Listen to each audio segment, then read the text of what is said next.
नमस्कार. आपल्या सगळ्यांचे महाराष्ट्र सोशल न्यूज चॅनलमध्ये हार्दिक स्वागत. चला वळूया तर एका नवीन बातमीकडे. आजची बातमी.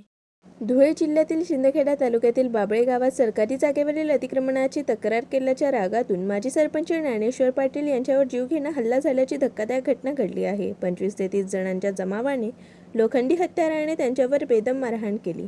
या हल्ल्यात पाटील गंभीर जखमी झाले असून पोलिसांनी प्रकरणाचा तपास सुरू केला आहे. मी ज्ञानेश्वर पाटील, राहणार बाबळे, तालुका शिंदखेडा, जिल्हा धुळे. काल दुपारी साधारण 11 वाजेनंतर आम्ही लखन ओंकार रुपनर याने बाबळे येथे सरकारी गावठाण जागेवर RCCचे पक्के अतिक्रमण संदर्भात आम्ही त्या ठिकाणी वारस लावण्यासंदर्भात आणि वारस कमी केल्यासंदर्भात त्या ठिकाणी जिल्हा परिषद मुख्य कार्यकारी अधिकारी यांच्याकडे गेलेलो होतो आणि तिथून आल्यानंतर त्या घटनेची न्यूज त्याने पाहिली. त्यानंतर त्या गोष्टीचा त्याला राग आला आणि त्याच्यानंतर तो संध्याकाळी साधारण 8:30चा टाईम होता. मी माझ्या ऑफिसला बसलेलो होतो. माझ्या ऑफिसला देवीदास पोपट पाटील आणि आम्ही दोघंजण ऑफिसच्या बाहेर बाकावर बसून गप्पा करत असताना लखन ओंकार रुपनर व मनोहर ओंकार रुपनर याने साधारण 25-30 लोकांचा जमाव आणून त्या ठिकाणी माझ्याजवळ जमाव घेऊन आला आणि वाईट शिवीगाळ करू लागला. त्याचं म्हणणं असं होतं की तू माझे व्हिडिओ वगैरे न्यूजचे माझ्या याला स्टेटसला ठेवतो हो आणि त्यांच्याबरोबर तक्रारीला तू जातो. अनिल पवार त्यांच्यासोबत तू तक्रारीला होता. आई बहीणवरनं वाईट शिवीगाळ त्याने मला केली. त्याच्यानंतर त्याने त्याच्या माणसाला सांगितलं की याच्या डोक्यात टाक. मला वाटतं त्याच्या हातात लोखंडी कुऱ्हाड होती का, कुऱ्हाड असेल किंवा लोखंडी पाईप असेल, रॉड असेल, ते मला समजलं नाही. तो माझ्या मागच्या बाजूला उभा होता.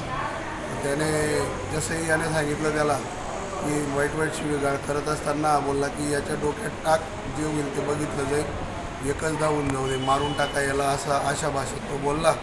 आणि माझ्या डोक्यामध्ये अचानक मागून लोखंडी रॉड होता का कुऱ्हाड होता मला ते सांगता येणार नाही, परंतु मला जबर मारहाण झालेली आहे आणि डोक्याला पण जबर मार लागलेला आहे. पाठीमागे मला त्यांनी चाकू पण खोचलेला आहे पाठीमध्ये.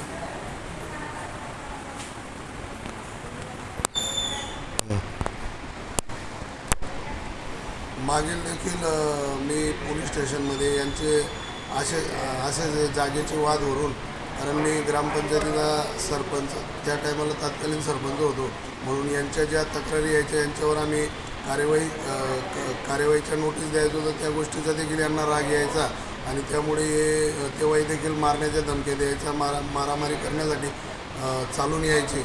म्हणून मी वेळोवेळी पोलीस स्टेशनला त्या ठिकाणी तक्रारी LC दिलेली आहे आणि पोलीस प्रशासनाने त्यावेळी देखील या गोष्टीची दखल घेतली नाही. परंतु आज रोजी यांनी मला जीवे मारण्याचा प्रयत्न केलेला आहे. मला त्यांनी म्हणजे थोडक्यात जर सांगायला गेलं, बीडमध्ये जे संतोष देशमुख बनवायचा जो प्रयत्न, आज हा वाल्मिक कराड, हा लखन ठेलारी, हा वाल्मिक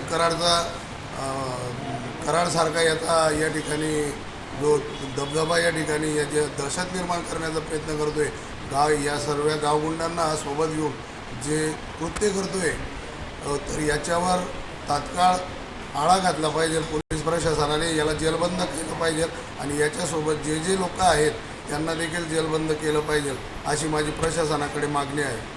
बातमी आवडल्यास चॅनलला लाईक व सबस्क्राईब करा व दररोज अशा नवनवीन बातम्या पाहण्यासाठी चॅनलला फॉलो करा. धन्यवाद.